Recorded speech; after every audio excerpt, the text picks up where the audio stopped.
Good morning, ladies and gentlemen. My name is Rudy Coots, and I'll be your MC for today's event. Welcome to the 11th Annual Department of Defense Pride Month celebration. Thank you all for joining us today. Please stand for the arrival of the official party, Deputy Secretary of Defense Kathleen Hicks, Undersecretary of the Air Force Gina Ortiz Jones, Assistant Secretary of Defense for Readiness Shawn Skelly, and Deputy Chief for Acquisition Policies and Processes for the U.S. Space Force, Lieutenant Colonel Bree Fram. Please remain standing for the presentation of colors and the singing of the national anthem by Master Sergeant Matthew Heil and the invocation by Chaplain Nathan Solomon.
Oh, say, can you see by the dawn's early light what so proudly we hailed at the twilight's last gleaming, whose broad stripes and bright stars through the perilous fight o'er the ramparts we watched were so gallantly streaming, and the rocket's red glare, the bombs bursting in air, gave proof through the night that our flag was still there. Oh, say, does that star-spangled banner yet wave o'er the land of the free and the home of the brave? Halt, right shoulder, halt. Halt, closer, march.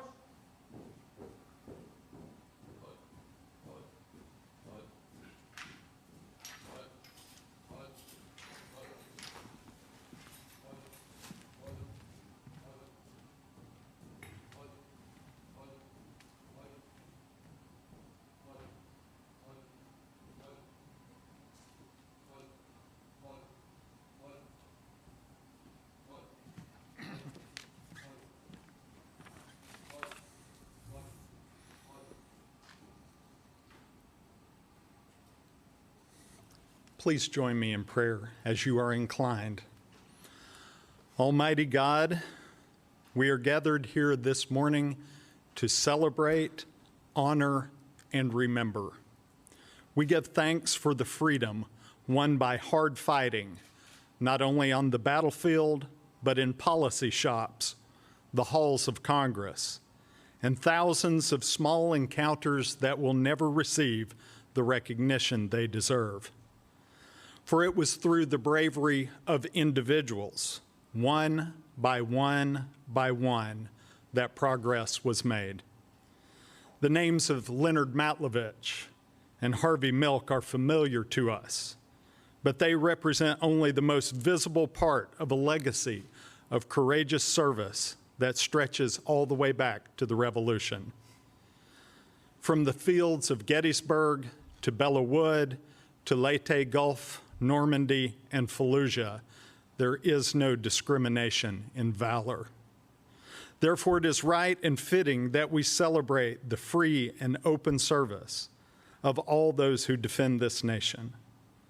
While September 20th, 2011 and January 26, 2021 are marquee dates in the freedom of LGBT soldiers, sailors, airmen, Marines, and Coast Guardsmen to serve our nation openly, they are only milestones on the long press towards freedom for which so many have given so much. You have taught us from the very beginning that every human being is created in your image and bears the stamp of the divine. But the effort to make that true in practice rolls on. As we celebrate and honor the service of lesbian, gay, bisexual, and transgendered personnel, today, strengthen our commitment to those ideas so that we might fully realize the dream of a land of the free and a home of the brave. In your name we pray. Amen.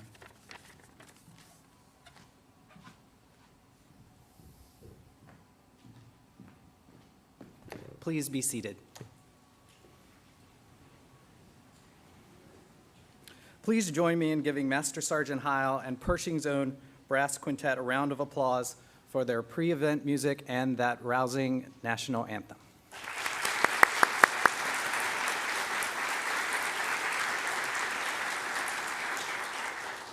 Chaplain Solomon, thank you so much for being here today. Those assembled can surely take comfort and draw strength from your affirming message to us all today. Thank you. As the chair of DoD Pride, I'd like to welcome everyone here in the Pentagon Auditorium and those who are joining us virtually today. DoD Pride is comprised of lesbian, gay, bisexual, transgender, and queer civilians, service members, contractors, family members, and allies of the LGBTQ+ community. We're still under COVID restrictions here in the Pentagon, but we are so thankful that we can have a small audience here and a much larger audience online as we celebrate Pride Month. Our theme for today's ceremony is All Together. This event is an opportunity for the entire DoD community to come together and celebrate the great diversity of American people and the enormous contributions that LGBTQ+ civilians and military members serving around the world in defense of this great nation make every day and all that we accomplish together. In addition to our four speakers that we have today, I'd like to take a moment to welcome the other distinguished guests who are present with us, including Ms. Karen Pierce, British Ambassador to the United States, Representative Mark Takano, the Honorable Carlos Del Toro, Secretary of the Navy, General Charles Brown, Chief of Staff of the Air Force, Ms. Susanna Bloom, Director of Cost Assessment and Program Evaluation, Lieutenant General Nina Armagno, Director of Staff, U.S. Space Force, Major General Leah Louderback, Director of Intelligence, Surveillance, and Reconnaissance, U.S. Space Force, Rear Admiral Scott Brown, Deputy Commander of Logistics, Maintenance, and Industrial Operations for the Naval Sea Systems Command, Major General David Bly, Staff Judge Advocate to the Commandant of the Marine Corps, Mr. Frank Calvelli, the Assistant Secretary of the Air Force for Space Acquisition and Integration, Mr. Gautam Raghavan, Assistant to the President and Director of the White House Office of Presidential Personnel Policy, Special Assistant to the President for National Security, Mr. Ruben Gonzalez, Special Assistant to the President for Domestic Agency Policy, Mr. Jeff Marutian, and Special Assistant to the President for Climate and Science Personnel. Thank you all for being here.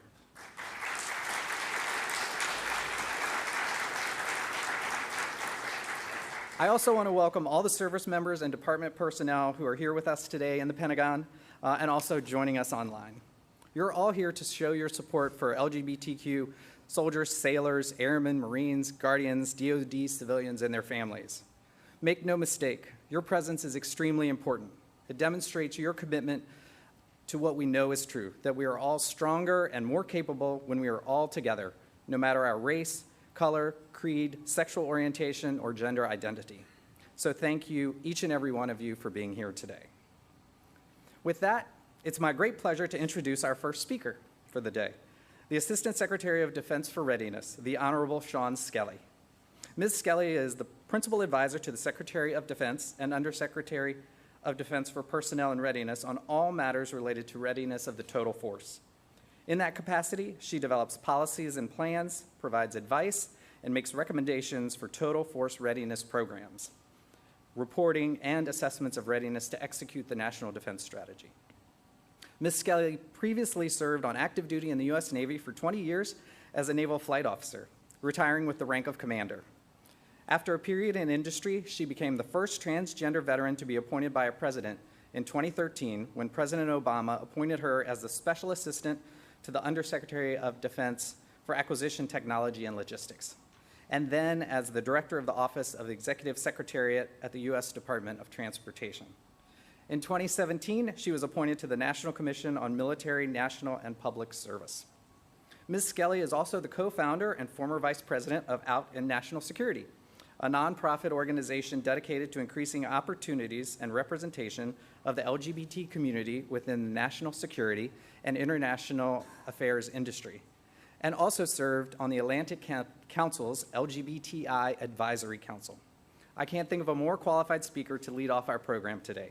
Please join me in giving a warm welcome to Ms. Shawn Skelly.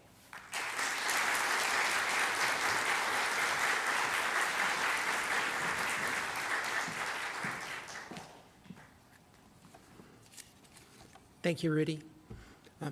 Deputy Secretary Hicks, distinguished guests, ladies and gentlemen, good morning and happy Pride. All together.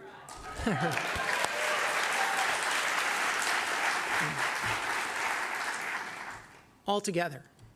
In his Pride Month proclamation last week, President Biden describes this month as a celebration of generations of LGBTQI+ people who have fought to make the possibilities of our nation real for every American. The president later notes his own historic action to ensure that everyone, no matter who they are or whom they love, has an equal place in our democracy. It's in the space of those ideals and realities described by the 2 points that I'd like to spend my time today. The LGBTQ+ Americans we honor, military and civilian alike, presently serving our nation as well as those who have served, are the embodiment of an ideal, a tradition, as old as the nation itself. That is, serving America, stepping forward to protect and defend it, knowing all that such a commitment entails, and doing so on spec. I just started off quoting a world-famous, proud Irish American, so now I'll quote a world-famous Irishman. The singer Bono, in an address just across the river at Georgetown University a decade ago, said, "America is an idea, isn't it? That's how we see you around the world, as one of the greatest ideas in human history. That idea, the America idea, that you and me are created equally." Because that's the speculative basis that people from not just across this country, but from across the world, across the nearly 250 years since our Declaration of Independence, have included in their decision, their commitment, their motivation, whole or in part, to serve the United States of America. That it, America, that collection of ideas, the documents that enshrine them, the people who live and value them, will come to see all of that extending to them and those like them by serving when you don't have, in some form, the acceptance, protections, and rights of other Americans. It's a through line that runs from the American Revolution directly to us here in this room, and who and what we're recognizing and celebrating today. That line includes immigrants, Black Americans, Native Americans, Japanese Americans, women, and LGBTQ+ Americans. All have served this nation honorably and done so at times when they were not seen or fully accepted as Americans or enjoyed the protections and rights that other Americans did, or given the full opportunity to bring all of their talents to bear in their service, yet still they served. For the communities they represent, the service of these people, these Americans, in defending the nation has helped drive the arguments for their rights, for their inclusion, spawned civil rights and political leaders who helped shape a better nation for us all. Those struggles were long, often fraught, and it can be said many of them remain yet incomplete, which brings me to the LGBTQ+ Americans we recognize and celebrate today. They represent a community of Americans who are among the most vulnerable in every category our society measures: safety from violence, education, housing, employment, healthcare. President Biden makes explicit that our rights are under relentless attack and that we face, especially people of color and trans Americans, quote, discrimination and cruel, persistent efforts to undermine their human rights. America's formative promise to itself remains today tangibly unfulfilled for too many Americans, and remarkably for the LGBTQ plus Americans of today, we're at increasingly specific, targeted risk, which includes those serving within this department and their loved ones. But as Bono so succinctly put it, that promise, the explicit notion of equality, is one of the greatest ideas in human history, an idea so powerful it has been a beacon for nearly a quarter of a millennia, one that has drawn people to serve, to protect, and defend America, not just as a people and a territory, but as an idea that is a promise. For as long as America remains free, it can continue its long, undeniably imperfect, but historic journey towards that promise and full inclusion and the betterment of everyone who calls it home. The public servants of this department don't just protect the America of today, they make possible what President Biden describes in his proclamation as realizing the full promise of America. There isn't a day that I am not humbled by my responsibilities as a part of this department, or grateful for the leaders I work for here in this building and at the White House, and mindful of what my presence and my position means. It's an honor I simply could not have imagined nearly 15 years ago when I walked into this building as a Navy commander in Marine Digital Utilities. For I was stone cold certain it was the last time I was going to walk in here again, certainly as a professional. It was inconceivable because of the very reason I was retiring from active duty as soon as I possibly could. But I'm here for a second stint since that day, and this time as a Senate-confirmed Assistant Secretary of Defense. As an out LGBTQ plus American, my way here was certainly paved by generations of LGBTQ plus activists, champions, military and public servants, and their allies in government and in civil society, people such as Frank Kameny, Harvey Milk, Leonard Matlovich, and Major General Tammy Smith, to name but a few.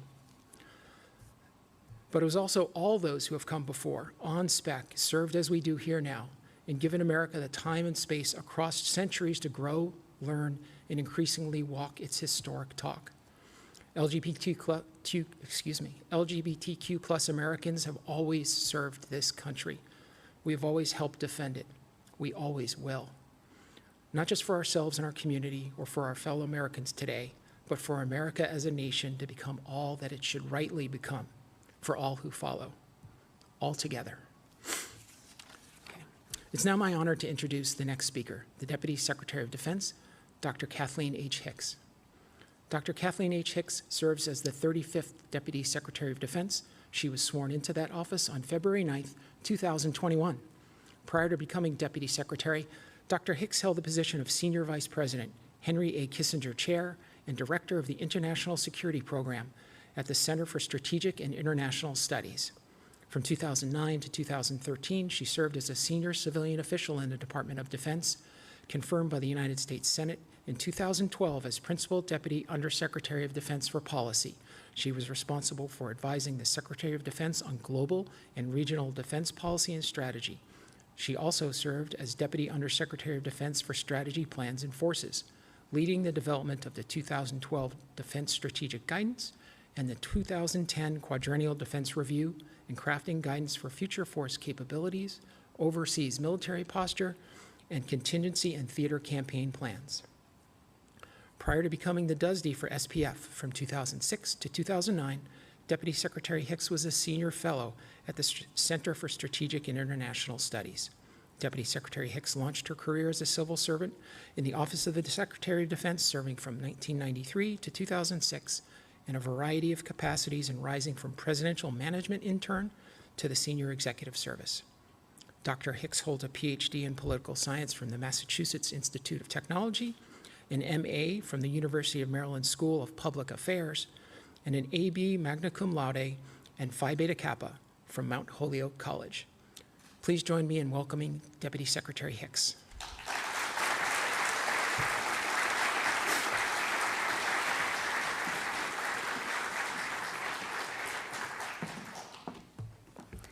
Well, thank you, Shawn, for the very thoughtful and wonderful opening, and for the rather thorough and slightly embarrassing summary of my resume. But I really appreciate really the depth of personal emotion and rightful honor and due that you're giving to those who came before you. I also want to thank you, ASD Skelly, for your 2 decades of service to the country as a naval flight officer and for your continued service today. And thank you to Randy Coots and the entire DoD Pride team for their hard work in making today's event possible. Please join me in a round of applause for Randy and his team.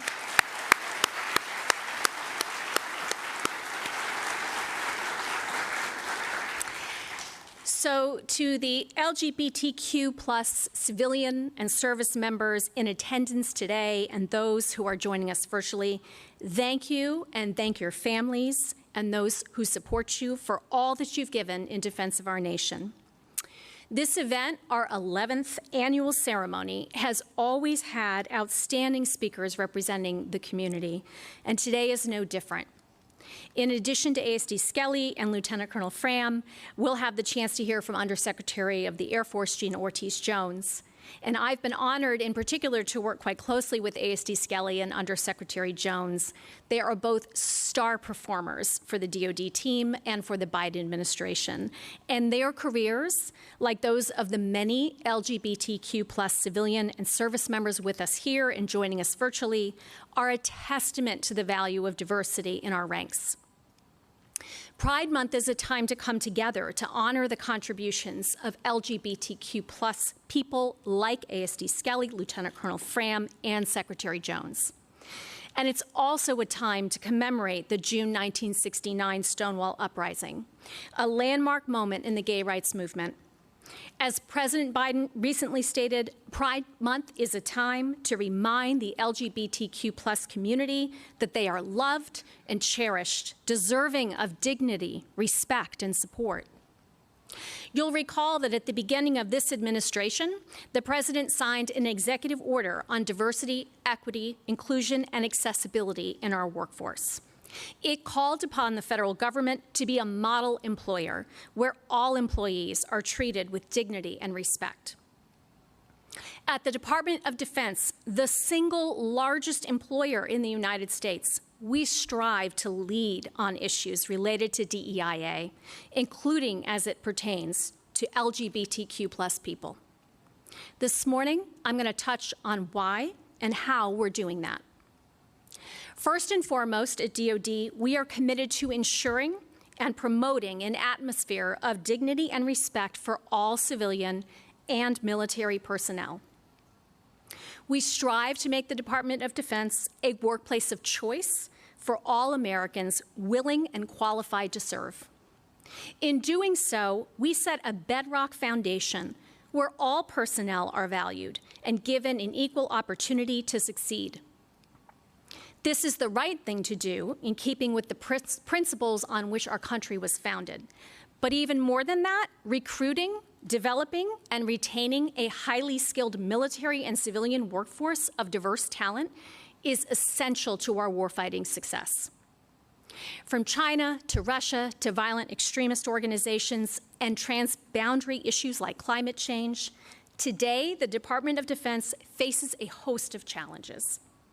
The department should not and cannot be a place that discourages outstanding LGBTQ plus individuals from a career in DoD because of actual or perceived barriers to entry or hostile workplace conditions.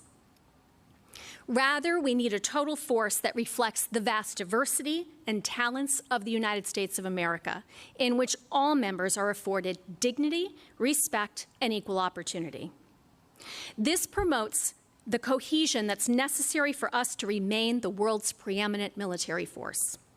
We know that our military is stronger because of brave individuals like Major General Leah Louderback, who is joining us this morning. During a selfless career that has spanned nearly 30 years, General Louderback has focused on intelligence matters, commanded from the wing to squadron level, held a number of operational positions, and executed a number of operational tours. Not surprisingly, General Louderback was recently appointed to the rank of Lieutenant General. Her service makes our country more secure. Thank you, Major General Louderback.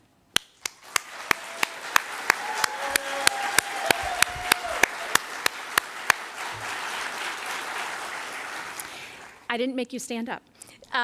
It is not just our flag and general officers who are representing the best of America. Throughout the department, the LGBTQ plus service members make a real difference every day in defending our nation. This includes individuals like Sergeant Samson Gibbs, a recipient of the Navy and Marine Corps Achievement Medal, who is currently deployed with the 3rd Marine Air Wing, or Captain Gordon Herrero, who just earned a Master's of Science degree in Operational Research, that's very dear to me, with a 4.0 GPA while serving as a company commander overseas. Our national security demands that the department be an institution that reflects a culture of inclusion, where individuals are drawn to serve, are valued, and can actively contribute to overall mission success. In September 2011, the Don't Ask, Don't Tell policy was repealed, allowing LGBTQ plus service members and civilians to be their authentic selves in service to our country. And last September, we commemorated the 10-year anniversary of that repeal. I'm so proud to have served in this department's leadership team at both of those historic points. Over the last decade, the department has undertaken a number of actions to advance the interests of the LGBTQ plus civilian and military service members. Those include revising military equal opportunity policy to protect service members from discrimination based on sexual orientation and gender identity, codifying hazing and bullying as forms of harassment, implementing a department-wide diversity and inclusion policy to promote a diverse workforce and inclusive culture, developing diversity and inclusion training requirements and course curriculum, including training to detect and respond to unconscious bias. And just last year, I chartered the DoD Equity Team, now our Defense 2040 Task Force, to facilitate, inform, and advance enterprise-wide DEIA progress. While we should all be proud of these real, concrete steps forward, we know there is more work to be done. And make no mistake, doing so is a priority for Secretary Austin. We will continue to advance policies and programs to develop and nurture a leadership pipeline of diverse talent and create pathways for everyone at DoD to realize their potential. We know that organizational climates affect our workforce's experiences. More to the point, it affects our warrior readiness. Therefore, we are directing initiatives to improve leader skill development and foster more effective, inclusive team environments. We know that we must be agile, yet be deliberate in our approach. We must thoughtfully and fully consider how our actions today will contribute to a better tomorrow.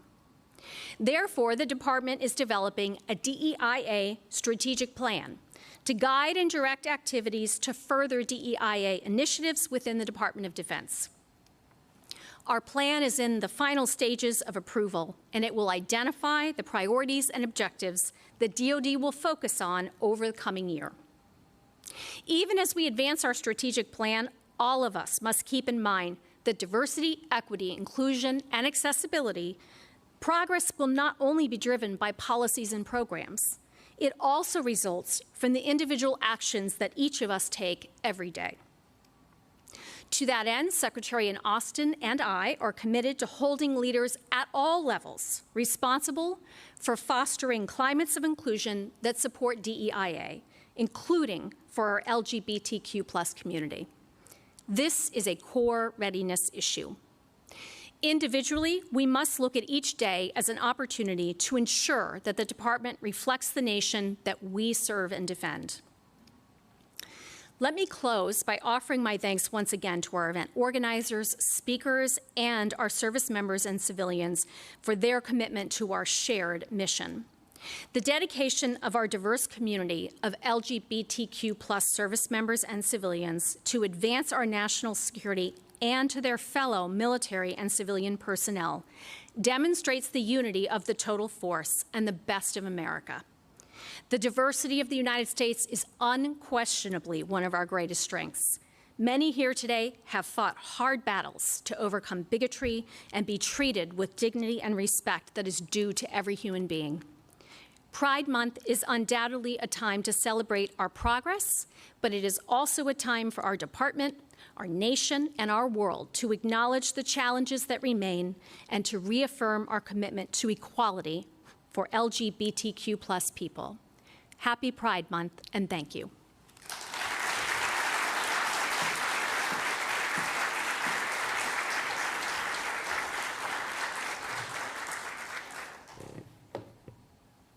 Deputy Secretary Hicks, thank you so much for being here today and for highlighting that the total force is better prepared for the challenges we face when we can all bring our authentic selves to the fight. Thank you. I'm Senior Master Sergeant David Smith. I'm the Department of the Air Force's Bear Analysis Working Group, and I'm signed with the Secretary of the Air Force's Diversity and Inclusion Office. I'm here to introduce my friend and a great mentor, Lieutenant Colonel Bree Fram. She is currently serving as Deputy Chief Acquisitions Policies and Processes Division in the Office of Deputy Assistant Secretary of the Air Force for Space, Acquisitions, and Integration. In her previous assignment, she served as Material Leader, Cyberspace Integration and Transition at the Air Force Research Laboratory in Rome, New York. Earlier assignments include oversight of the Air Force security cooperation in 4 strategically important countries in the Middle East, Executive Officer to the Air Force Director of Strategic Plans, a logistic fellowship on the staff of Congresswoman Bordallo, handling all military veterans in foreign affairs, and a program manager tour at the National Reconnaissance Office. Lieutenant Colonel Fram is an unwavering advocate for transgender service members. She is the president of Sparta, a nonprofit agency that advocates and educates about transgender military service and is dedicated to the support and professional development of over 1,500 transgender service members. And she co-edited the book, With Honor and Integrity, Transgender Troops in Their Own Words. Lieutenant Colonel Fram came out publicly as transgender on the day of transgender ban, and the military was dropped in 2016 and transitioned while in command position.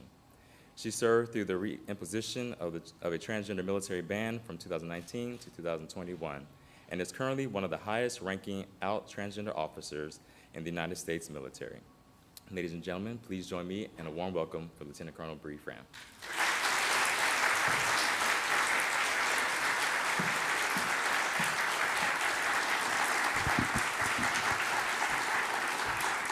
Thank you, Senior, for the kind introduction. It's a pleasure to be here with all these distinguished guests today. Before today, the last time I wore this uniform was 2 months ago. I was terrified that it would be my last. As a transgender service member, it wasn't the first time that I'd felt like my last day in uniform could be at hand. Each time that feeling struck, I knew I was in for a fight. But this time it was for a different reason. On that day, I was teaching a session on leadership and why inclusion matters to a group of mid-career officers and NCOs. As we worked through some leadership traits that have been historically undervalued by the military, we hit upon vulnerability. Our vulnerability, our ability to be seen as human with all its attendant flaws, is often the gap in our armor that lets others in, that lets us forge the connections needed to serve in common purpose. So I let them in. I shared my vulnerability. Not that I was a transgender service member whose time in uniform was still at the whim of executive orders, but that I was 2 days away from a 10-hour surgery to give me a new lease on life. We bonded all together. I recently returned to duty following a 2-week hospital stay and a month of convalescent leave to deal with an invasive abdominal cancer. While now adjusting to the new normal of being without 3 organs that evolution has mostly passed by, not only am I excited to be alive and back wearing the uniform of my country, I'm thrilled to share this day with you and my sense of pride. Happy Pride. Happy Pride!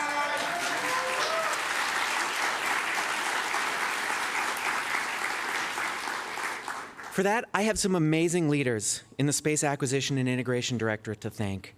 They stood behind me and gave me everything I needed to get through that difficult time for me and my family. That's the spirit of All Together. Leadership was behind me because they would have been behind any member of the team going through one of the scariest moments of their life. They know that each of us brings value to the team and that all of us are worthy of the support needed to be our best selves, whether that's in grabbing a new opportunity or facing the inevitable challenges that life throws at us all.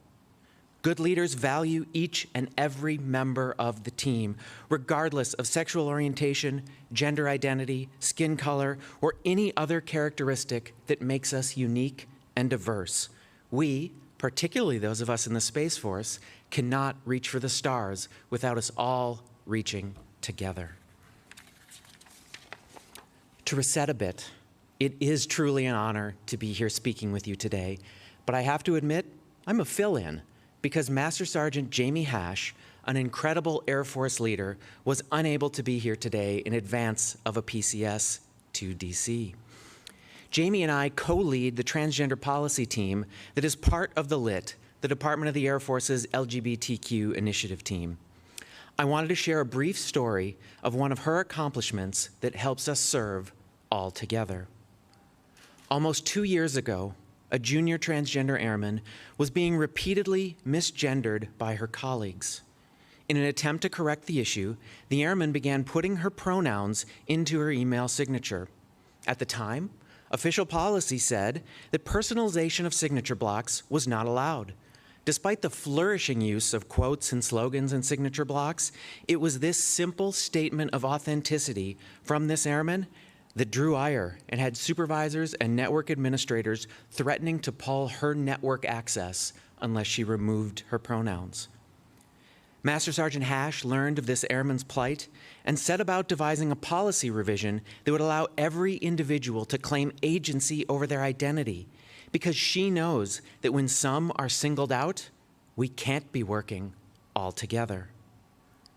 Stymied at first, Jamie persisted and brought the policy change to the LIT for elevation and action. Through collaboration with the Women's Initiative team and the Pacific Islander and Asian American community team, again utilizing the power of us all together, Jamie and the LIT showed senior leaders how explicitly authorizing pronouns in official correspondence eliminates ambiguity, prevents punitive action, and empowers individuals. It certainly isn't just trans folks that benefit. How many women in this audience have received emails beginning with "Sir"? Ultimately, Jamie's efforts paid off, and the Department of the Air Force became the first to explicitly authorize pronouns, including they, them for our non-binary service members, to ensure everyone was receiving the message that they are valued as we strive all together. We need to recognize what Master Sergeant Hash and many others out there like her are doing as they take deliberate action to create a more inclusive service. All too often, I hear leaders talk about providing everyone with dignity and respect like it's an aspirational goal. That's not good enough. Dignity and respect is the bare minimum. It's the floor of where we can be. We must set our sights higher and focus on intentional inclusivity, because there are still far too many people out there, not just LGBTQ individuals, that feel marginalized, shut out, or discriminated against. So for all of you out there, I ask you to set out your symbols of pride, share your pronouns in your email, particularly if you're a person who doesn't think they need to. Initiate difficult conversations about racial and gender barriers, and share a bit of your vulnerability in a way that draws others in. You all have the power to take intentionally inclusive actions to ensure the multiple perspectives that we know make us stronger as we devise winning warfighting strategies get heard. Reward the individuals in your organizations that bring everyone together and knock down barriers to service for others. Remember that we mark Pride as not beginning with a celebration, but with a riot. I'm not asking you to pick up your bricks, but I am asking you to pick up your ideas about how we can be a more inclusive service and bring those ideas to the fight. When you, as leaders, take these steps, You create the culture that we need to attract and retain the best and the brightest. With that, we're going to fight and win our nation's wars, all together. Thank you.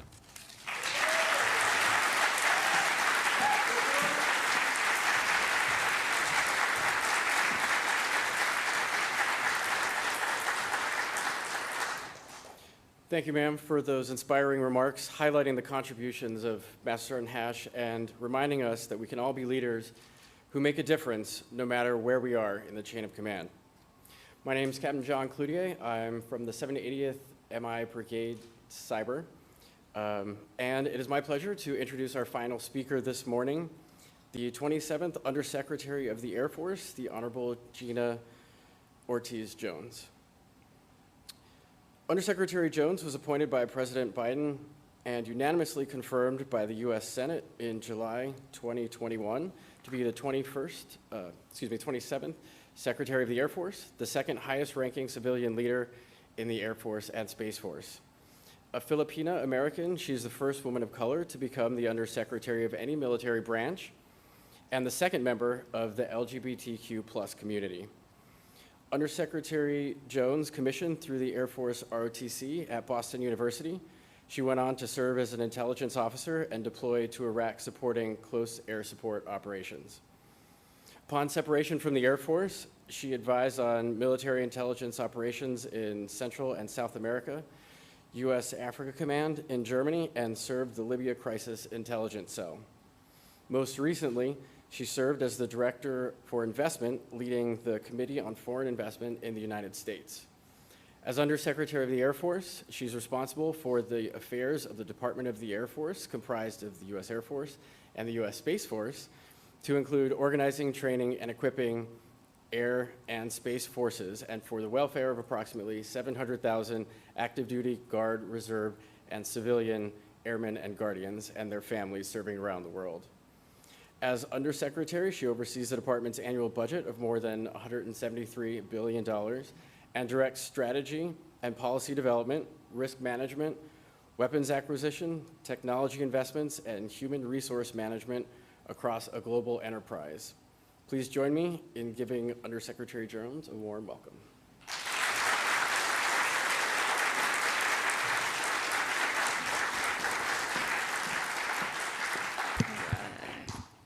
Well, good morning. Okay, happy Pride. Very good. I want to echo my thanks to the organizers. Deputy Secretary Hicks, thank you for joining us. Esteemed guests, Madam Ambassador, thank you for taking the time to be with us. I thought I heard my favorite Gaysian was also in the audience. Is Representative Takano, are you here? Did you make it? No? That's okay. All right. Gaysian is the word, yes. And thank you to those that are joining us virtually. Again, due to COVID restrictions, we couldn't have a packed house, but I hope you share with us in solidarity as we celebrate certainly the service and the contributions of our community. I must admit, walking into the Pentagon every morning is surreal. It really is. Because when you walk through the Pentagon, I think for all of us, you are reminded of how your own journey started, whether in uniform or as a civil servant. And that immediately, literally every morning, it takes me to Boston University, where it was a 4-year Air Force ROTC scholarship that took me from John Jay High School in San Antonio to Boston University. But I will never forget one of the very first things I had to do there as a cadet, which was sign a piece of paper that said, I will not engage in homosexual behavior because don't ask, don't tell applied to me even as a cadet. Signing that as an 18-year-old, I knew exactly what that meant. I knew that my opportunity to get an education, I knew that my opportunity to serve our country, I knew my opportunity to die for our country if need be, all of that would go away just because at the time we did not have enough leaders with the courage to say anybody ready and willing to serve their country should have the opportunity to do so. So you better believe every morning when I walk to my office, I challenge myself to be the undersecretary that I wish I would have had when I was that young cadet and that young officer. certainly not just for my community, the LGBTQ community, but for all communities, as mentioned, that are facing barriers that are preventing them from serving to their full potential. That experience, though, serving under Don't Ask, Don't Tell, certainly shapes how I lead, how I focus my time and my energies, the voices, the experiences that I choose to elevate, many of which that have not traditionally been at the table, but whom we are thankful for their courage and their service to our country. It is not an accident that the Department of the Air Force was the first department to clarify the resources that are available to families that the resources, in particular the Exceptional Family Member Program, that for those LGBTQ service members and their dependents that may be impacted by some of these current changes in laws and policies. That was not an accident that we were the first, right? Because leaders lead.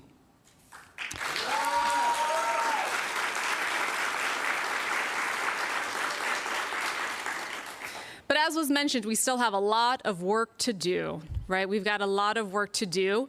But this is one of my favorite pictures, certainly from my time serving as the undersecretary, because it shows what is possible when we are willing to do that hard work and ask those tough questions. And so the deputy mentioned last fall, we celebrated the 10-year repeal of Don't Ask, Don't Tell. And due to COVID restrictions, we couldn't have a big ceremony, but I asked my team to see if they might be able to gather some folks that are still serving in the building that served under Don't Ask, Don't Tell, and maybe we could just get in the courtyard and take a nice picture, and there'd be a show of solidarity, and we'd share that, right? And so it's the day of, I'm walking toward the group, and there's a lot of young folks in this, in the group, and I was like, oh, I think my team messed up. But I lean over and I'm saying, hey, you know, what's going on here? Some of these folks look a little too young to serve. And they said, oh no, many of these folks wanted to be part of the picture because they are serving because Don't Ask, Don't Tell was repealed.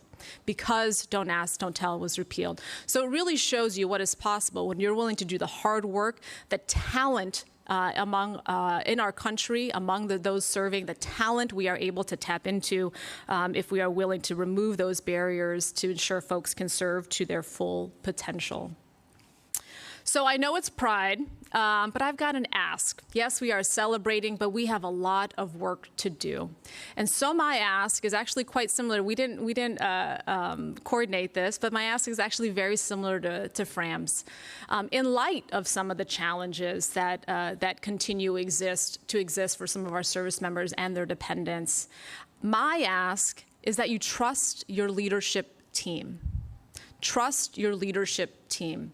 We have got your back. I think you hear that. I think, and I know not all of you can see virtually who is in attendance here today, but you've got the Secretary of the Navy, you've got the head of PNR, Personnel and Readiness, you've got the Chief of Staff of the Air Force, and so many leaders. So my ask would be, if you need help, that you please raise your hand and let us help you. And in that, we will do exactly what Fram said, Lieutenant Colonel Fram said, which is, one, highlight our stories of service, of sacrifice, and frankly make very clear to folks the ways in which some of these changes and policies affect national security because they affect our readiness. I need our airmen and guardians focused on mission, not whether their kid is going to be denied health care.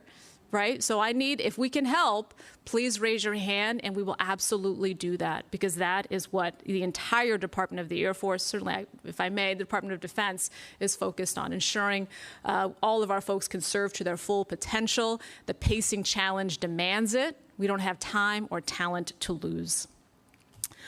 So with that, again, I want to thank you all for taking some time to be with us here today. If you're a member of the LGBTQ community, happy Pride. To our allies, thank you. We could not do this without you. And now let's go have some rainbow cupcakes. Okay.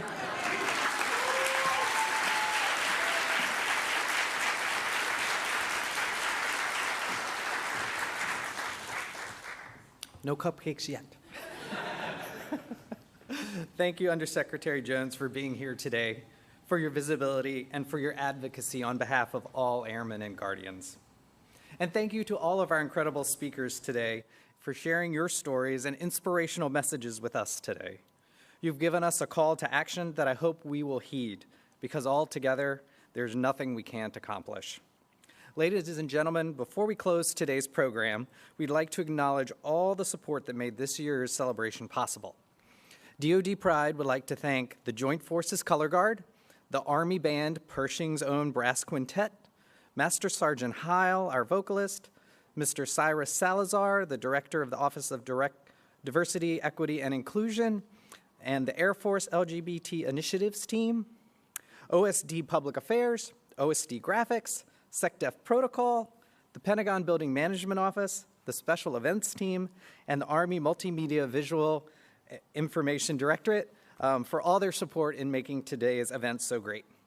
Thank you all for attending today's celebration, and above all, for supporting DoD LGBTQ+ community in their service to the nation. This concludes today's event. Please stand for the departure of the official party, and then join us in the lobby for some rainbow cupcakes.